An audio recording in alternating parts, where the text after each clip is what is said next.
Hello viewers, welcome to Sakhi's Intellect. If you are new to my channel, please don't forget to subscribe to my channel and please click the bell icon for upcoming notifications. Whenever I upload the video, you get the notification.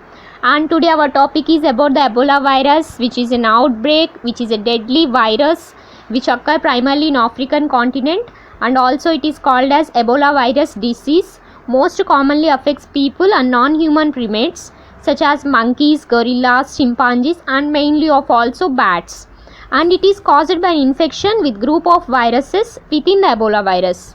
That group of species are nothing but Zaire Ebola virus and Sudan Ebola virus. And Ebola virus was first discovered in 1976 near Ebola River in what now it is called as the Democratic Republic of Congo. And the scientists believe that virus is animal borne, that is with bats or non-human primates, as we discussed, chimpanzees, gorillas and monkeys, and it is infected animals carrying the virus, and it can transmit it to other animals also. And the virus spread to people initially through direct contact with the blood, like blood syringe and body fluids and tissues of animals, and this can occur when a person touches these infected body fluids. Ebola survivors may experience side effects after their recovery, like tiredness, muscle aches, eye and vision problems and stomach pain.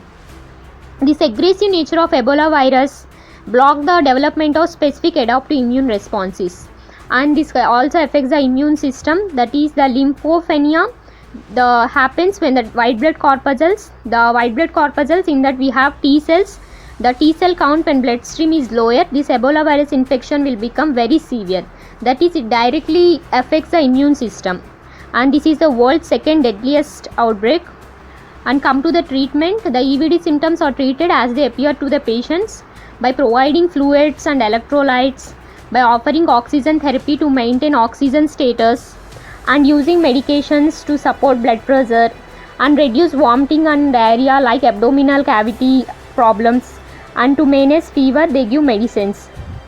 And this virus blocks the development of specific adaptive immune responses. Come to the symptoms and signs of this Ebola virus. Symptoms may appear from 2 to 21 days after contacting with the Ebola virus. And the fever, some aches, pains and fatigue, gastrointestinal symptoms like diarrhea, vomiting and abdominal pain like stomach pain, these are the signs and mainly symptoms of this Ebola virus. And next one is the Ebola vaccine, as no currently antiviral drug is licensed, but the US Food and Drug Administration FDA approved Ebola vaccine, that is called as RVSC-ZEBOV on December 19, 2019, and this is also a single dose vaccine found to be safe and protective against Zaire Ebola virus, not for Sudan Ebola virus. And this is epidemiologic data suggests that Ebola virus exists long before this recorded outbreak occurs. The use of contaminated needles and syringes during the earliest outbreaks enables transmission or amplification of this Ebola virus.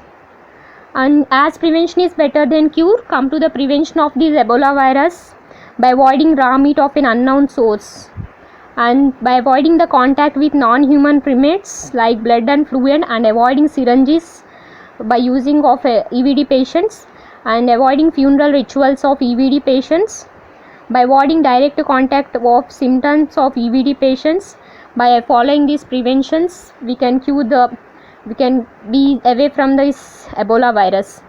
And this is all about this outbreak, Ebola outbreak. And please don't forget to like, share and subscribe to my channel and click the bell icon for upcoming notifications.